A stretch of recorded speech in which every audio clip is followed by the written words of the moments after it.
സർവശക്തനായ ദൈവത്തിന് നന്ദി പറഞ്ഞുകൊണ്ട് ഫെയ്ത്ത് വോയിസിലേക്ക് എല്ലാവരെയും ഞങ്ങൾ സ്വാഗതം ചെയ്യുന്നു. വിശുദ്ധ മാർക്കോസിന്റെ സുവിശേഷം 2-ാം അധ്യായം 27 മുതലുള്ള തിരുവചനങ്ങൾ ഇങ്ങനെ വെളിപ്പെടുത്തുന്നു. അവൻ അവരോട് പറഞ്ഞു, സാബത്ത് മനുഷ്യനു വേണ്ടിയാണ്, മനുഷ്യൻ സാബത്തിനു വേണ്ടിയല്ല.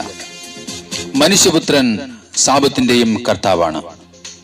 ക്രിസ്തുവിൽ ഏറ്റവും പ്രിയപ്പെട്ടവരെ, സാബത്ത് വിശുദ്ധമായി ആചരിക്കുവാൻ നാം കടപ്പെട്ടിരിക്കുന്നു. 6 ദിവസം അധ്വാനിക്കുക, എല്ലാ ജോലികളും ചെയ്യുക. എന്നാൽ 7-ാം ദിവസം നിന്റെ ദൈവമായ കർത്താവിന്റെ സാബത്താണ്. അന്ന് നീയോ നിന്റെ മകനോ മകളോ ദാസനോ ദാസിയോ നിന്റെ മൃഗങ്ങളോ നിന്നോടൊത്ത് വസിക്കുന്ന പരദേശിയോ ഒരു വേലയും ചെയ്യരുത്.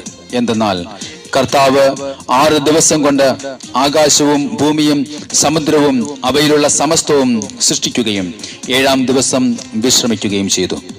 അങ്ങനെ അവിടുന്ന് സാബത്ത് ദിവസത്തെ അനുഗ്രഹിക്കുകയും വിശുദ്ധീകരിക്കുകയും ചെയ്തു.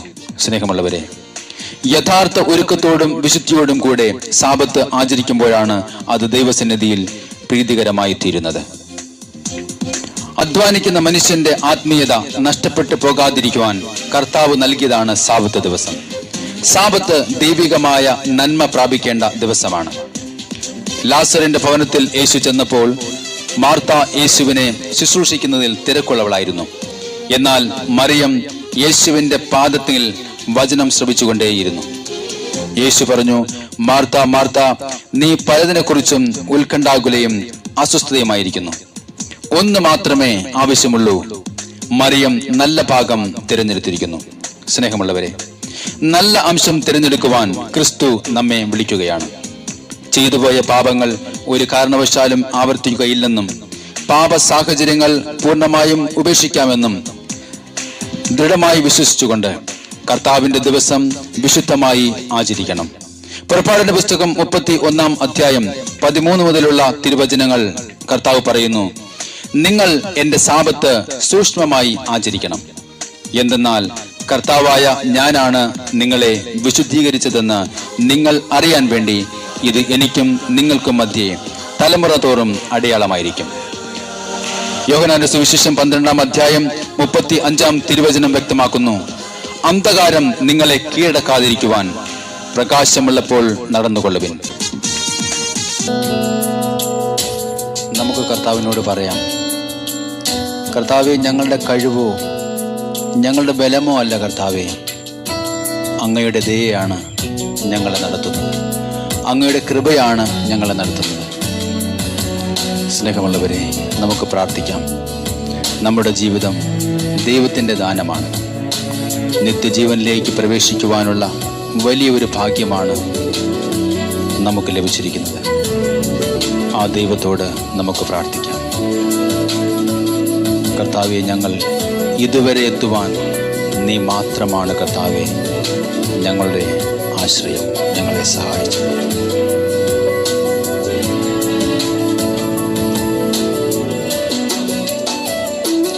ഞങ്ങൾ ഇതുവരെ എത്തുവാൻ നീ മാത്രം എൻ ദൈവമേ. ഓ യേശുവേ, ഞങ്ങൾ ഇതുവരെ എത്തുവാൻ നീ മാത്രം എന്നേശുവേ. കഴിവല്ല നിൻ കൃപയാണ്, ഞങ്ങളുടെ ബലമല്ല നാഥ, ബലമല്ല നിൻ ദയയാണ്. യേശുവേ, കഴിവല്ല നിൻ കൃപയാണ്, ബലമല്ല നിൻ ദയയാണ്.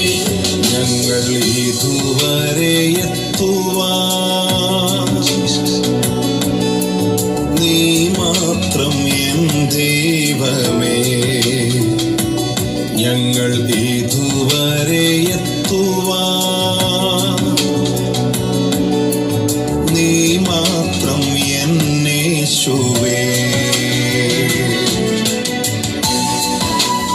സ്നേഹമുള്ളവരെ, ജനിക്കുവാൻ കഴിയാത്ത കോടാനുകോടി മനുഷ്യർ ദൈവത്തിൻ്റെ മനസ്സിൽ മാത്രം സ്ഥിതി ചെയ്യുമ്പോൾ നാം എത്ര ഭാഗ്യമുള്ളവരാണ്. നമ്മുടെ ഇന്നത്തെ കഷ്ടതകൾ ഓർത്ത് വ്യസനിക്കാതെ ജീവിക്കുവാൻ തന്ന ദൈവത്തിൻ്റെ വിളി കേട്ട് മരണത്തെ ജയിച്ച് ഉയർത്തെഴുന്നേൽക്കുന്ന കർത്താവിനെ നമുക്ക് വിളിച്ച് പ്രാർത്ഥിക്കാം. ഞാൻ രോഗിയായപ്പോഴും എന്നെ സഹായിച്ച രോഗിയായി മാറിയപ്പോൾ യഹോവ റാഫയായി. രോഗിയായി മാറിയപ്പോൾ യഹോവ റാഫയായി. തോൽവികൾ വന്ന നേരം യഹോവ നിസിയായി. തോൽവികൾ വന്ന നേരം യഹോവ നിസിയായി. കഴിവല്ല നിൻ കൃപയാണേ, ബലമല്ല നിന്റെ കഴിവല്ല നിൻ കൃപയാണേ, ബലമല്ല നിന്റെ ഞങ്ങൾ ഇതുവരെ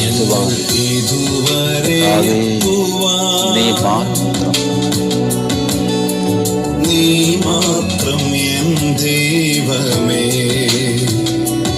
ഞങ്ങൾ ഇതുവരെ എത്തുവാൻ നീ മാത്രം എന്നേശുവേ. നമുക്കൊരു രക്ഷകനുണ്ട്, പാപിയെ പരിശുദ്ധനാക്കുന്ന രക്ഷകൻ, മരിച്ചു മരവിച്ച മനസ്സുകളെ ഉയർപ്പിക്കുന്ന രക്ഷകൻ, ദരിദ്രനെ സമ്പന്നനാക്കുന്ന രക്ഷകൻ, കർത്താവായ യേശുക്രിസ്തു. അസാധ്യങ്ങളെ സാധ്യമാക്കുന്ന കർത്താവിനോട് ചേർന്ന് അവിടുത്തെ കരം പിടിച്ച് നമുക്ക് നടക്കാം. എൽശദയായി നമ്മുടെ കൂടെ കൂടെയുള്ളപ്പോൾ അസാധ്യതകൾ മാറിപ്പോയി.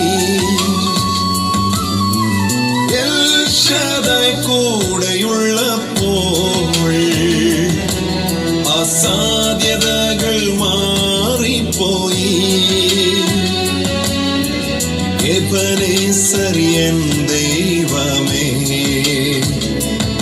എന്നെ കരങ്ങളിൽ വഹിച്ചവനേ.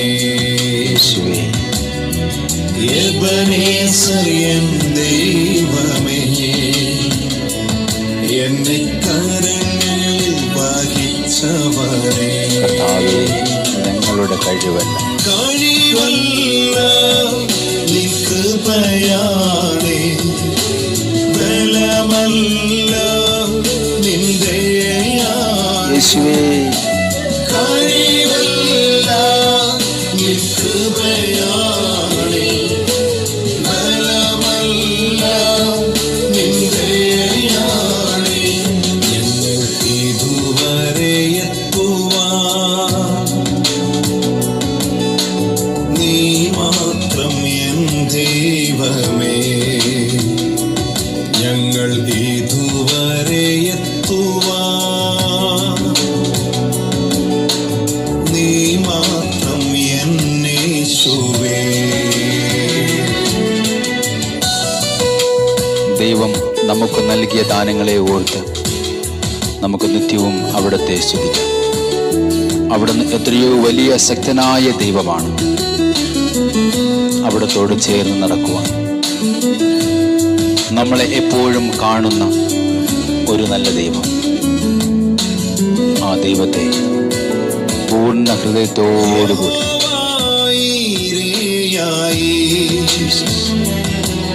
എൻ ശൂന്യതകൾ മാറ്റിയല്ലോ.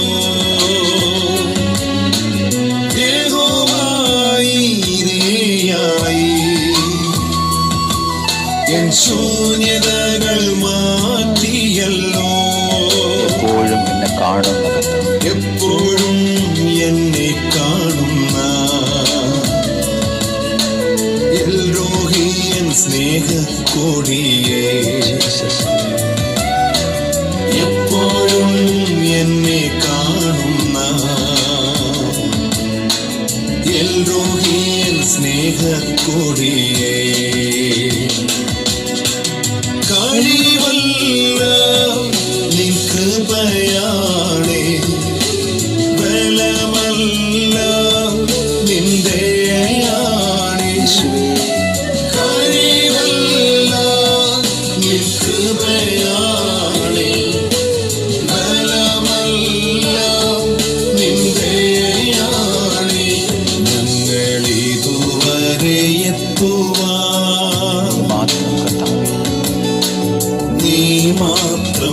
ദൈവമേ, ഞങ്ങൾ ഇതുവരെ എത്തുവാൻ നീ മാത്രം എന്നേശുവേ. ഇന്നേ ദിവസം ഇത് കേട്ടുകൊണ്ടിരിക്കുന്ന സകലുടെയും പ്രാർത്ഥനകൾ കർത്താവായ യേശുക്രിസ്തു കേൾക്കുകയും നിങ്ങളുടെ ജീവിതത്തിൽ ഏറ്റവും ആവശ്യമായിരിക്കുന്ന സാഹചര്യത്തെ അനുഗ്രഹിക്കുകയും ചെയ്യട്ടെ എന്ന് കർത്താവായ യേശുക്രിസ്തുവിന്റെ നാമത്തിൽ ഞങ്ങൾ പ്രാർത്ഥിക്കുന്നു.